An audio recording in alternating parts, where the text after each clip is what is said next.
What would you do if, after 40 years of marriage, you discovered your husband had been secretly writing about you the entire time? I'm 73 years old, and I asked myself that question the moment I found the book. It wasn't hidden dramatically. No locked drawer, no secret compartment. It was sitting on the top shelf of his closet.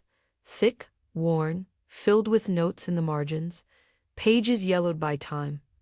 My name was on the first page. Our wedding date was written underneath it. That was when me hands started shaking. For decades, I thought I knew our marriage. I thought I understood our love, our arguments, our silences, our routines. I believed that after 40 years together, there were no surprises left, no untold stories, no hidden versions of us. But holding that book, I realized something unsettling.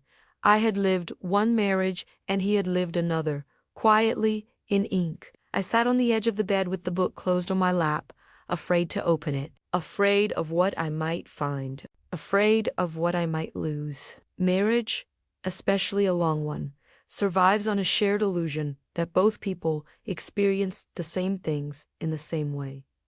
That belief is comforting, necessary, even. And suddenly, that belief felt fragile.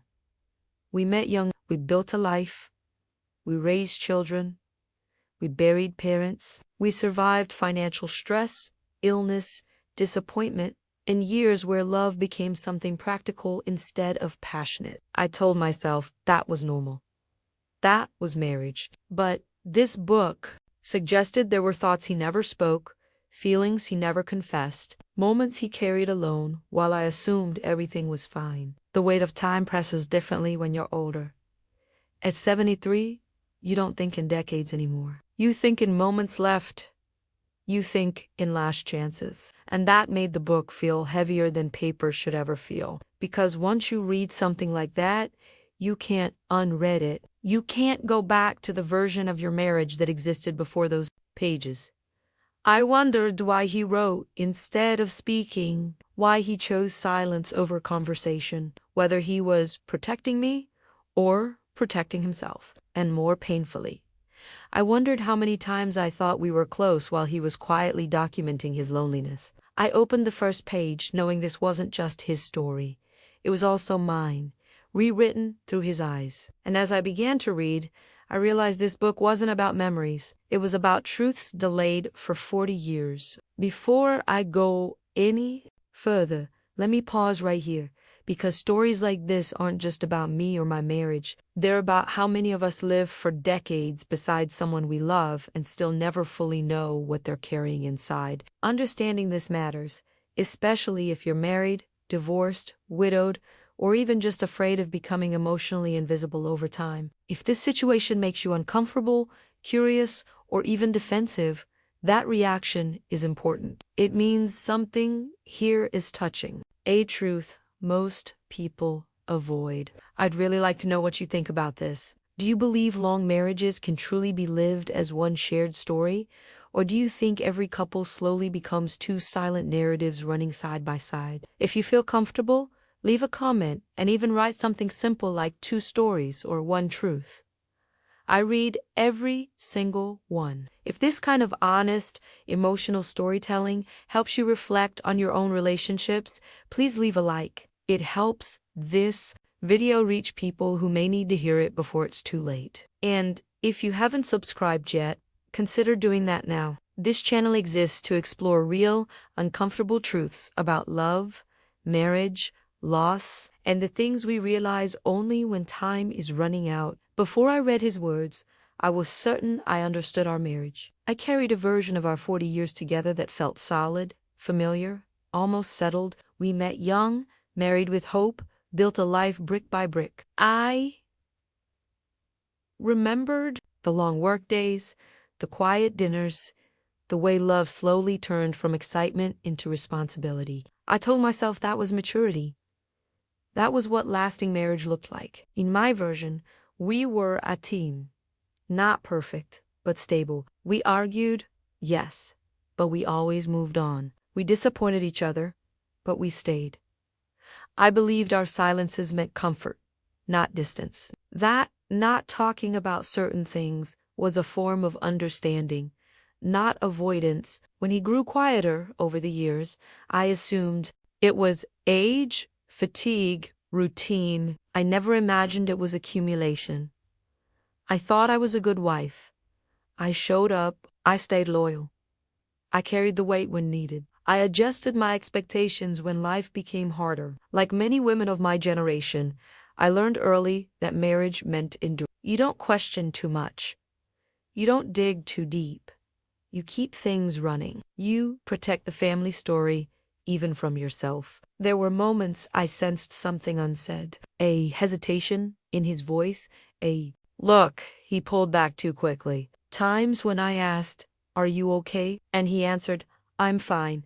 And I accepted that answer because I wanted to believe it. Wanting peace often feels like love, especially when years have trained you to avoid conflict. I remembered anniversaries celebrated quietly, conversations cut short by exhaustion, affection expressed more through habit than desire. None of it felt alarming. It felt normal. I told myself every long marriage loses its intensity, that companionship replaces passion, that safety replaces honesty.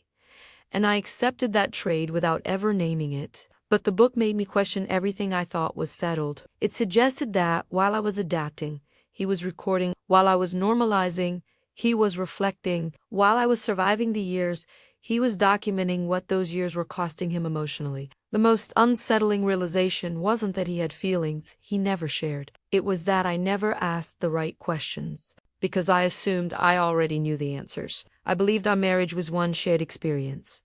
When in truth, it may have been two parallel lives touching only at the surface. And as I turned more pages, I began to understand that the story I remembered so clearly might only be half of what actually happened. As I read further into the book, I discovered the secret he had carried for 4 decades. It wasn't a scandalous affair or betrayal in the way most people imagine a secret. It was something far more intimate and subtle.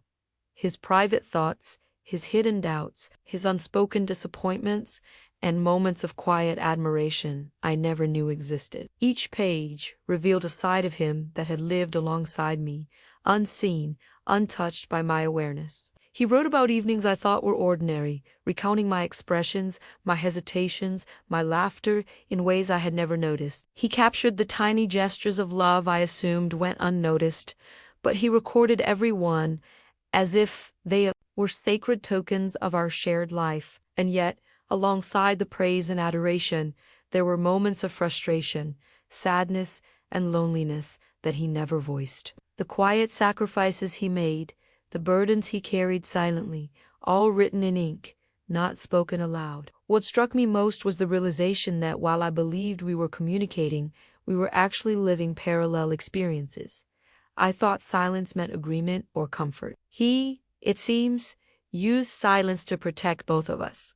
Each entry reflected his restraint, the choice to endure, to love without complaint, and to avoid conflict even when he felt hurt or unseen. There were confessions about times he had felt invisible in our marriage, notes about my absences physical or emotionally in the ways he had compensated with patience, small acts of care, and quiet attention. The book chronicled moments where I had thought everything was fine, and yet he had been struggling, questioning, silently longing for understanding. I realized that our life together, as I knew it, had layers I had never been invited to see. Every page was a revelation, but it was also a mirror reflecting the ways I had unknowingly shaped his inner world. I began to see the subtle ways our choices, our routines, our unspoken expectations had affected him.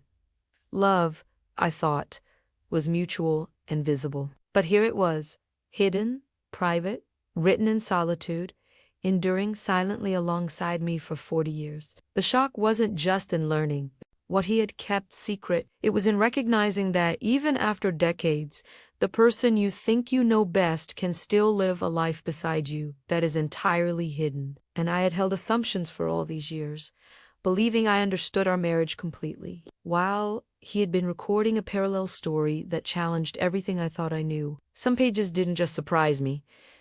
They hurt, not because they were cruel, but because they were honest in a way we had never been with each other. I always believed the hardest moments in a marriage were the arguments, the raised voices, the slammed doors, the nights spent sleeping apart.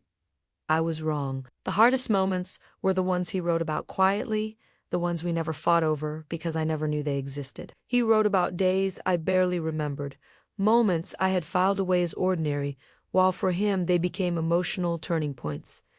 A sentence I said casually, a decision I made without discussion. Achimi e shows practicality over tenderness. Reading his perspective felt like watching myself from a distance. Realizing how often I moved through our marriage assuming he would adapt, because he always had. There were passages where he described feeling unnecessary, not unloved, but optional. That word stayed with me.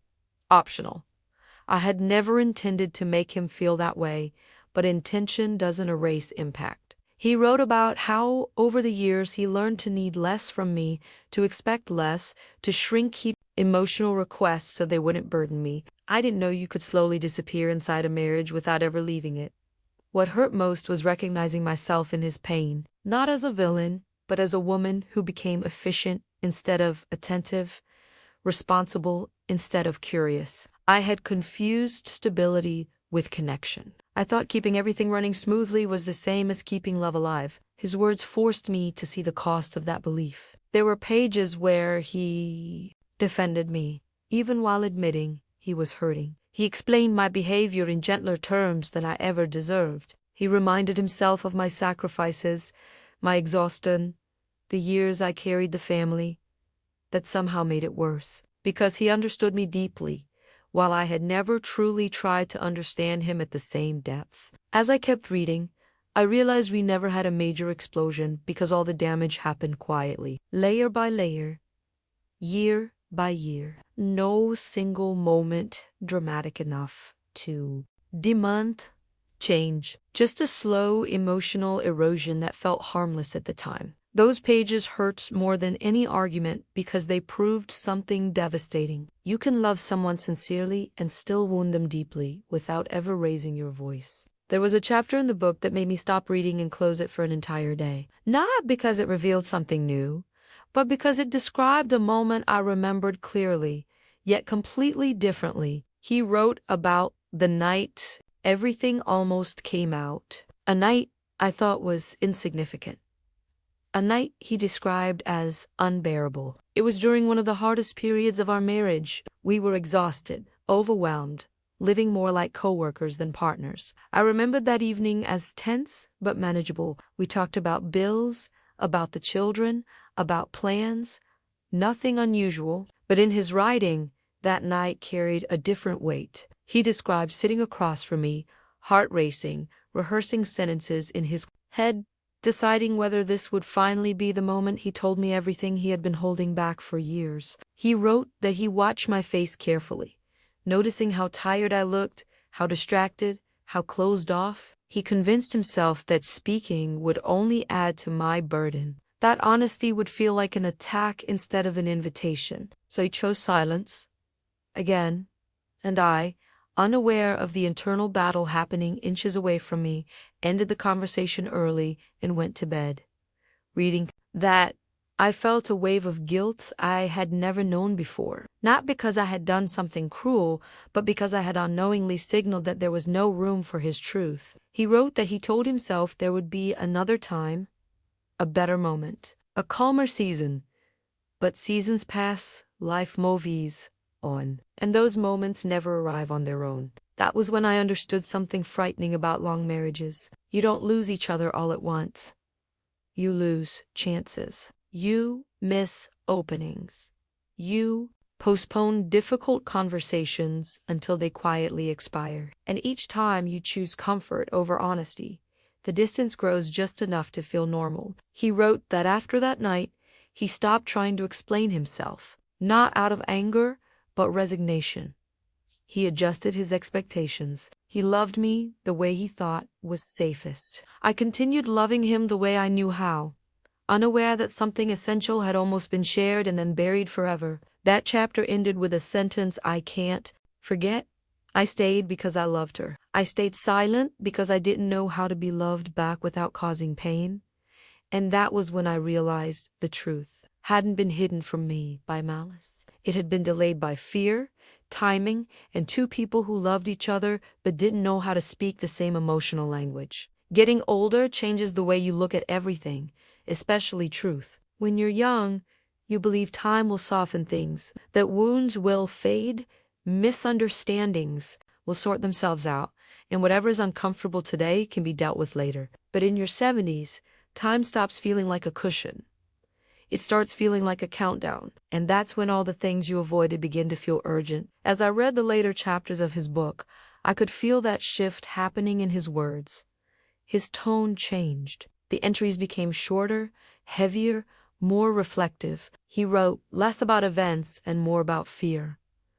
Fear of forgetting. Fear of dying with things unsaid. Fear that if he waited any longer, there would be no one left to tell the truth to. Agent stripped away his patience for silence, even though it had once felt like protection.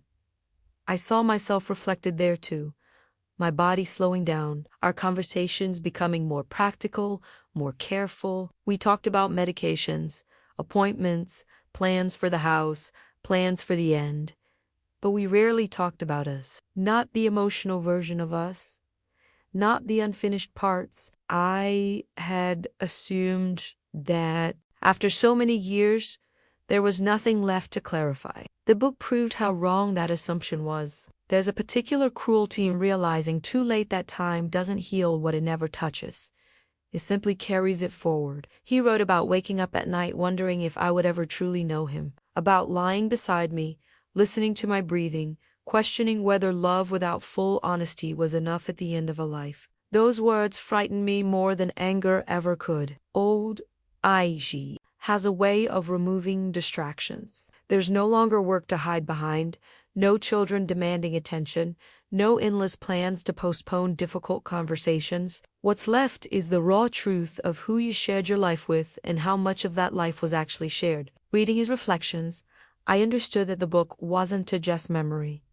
It was urgency in written form. That's when it hit me that he hadn't written all those pages to accuse me or to preserve history. He wrote them because he was running out of time. And so was I. The idea that love alone could carry us to the end suddenly felt naive. Love without truth starts to feel incomplete when the future becomes shorter than the past. By the time I reached the final chapters, I wasn't afraid of what I might learn anymore. I was afraid of how little time we had left to do something with what I had learned. If you're still here, thank you. Staying until the end of a story like this means something inside you was paying attention. Stories about long marriages, hidden truths, and time running out are uncomfortable for a reason. They force us to look at our own relationships and ask questions we usually avoid. If this story made you think about something you've never said, something you've postponed, or someone you assume will always be there,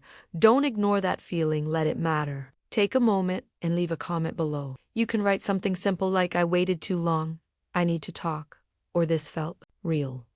Those words help this story reach others who may be living the same silence. If this video stayed with you emotionally, please leave a like. It tells the platform that stories like this deserve to be shared, not buried. And if you haven't subscribed yet, consider subscribing now. This channel exists for honest, real-life stories about love, marriage, regret, forgiveness, and the things we only understand when time becomes precious. And finally, don't go anywhere just yet. There's another story appearing on your screen right now. If this one resonated, the next one might speak to a part of your life you haven't looked at in years. Watch it.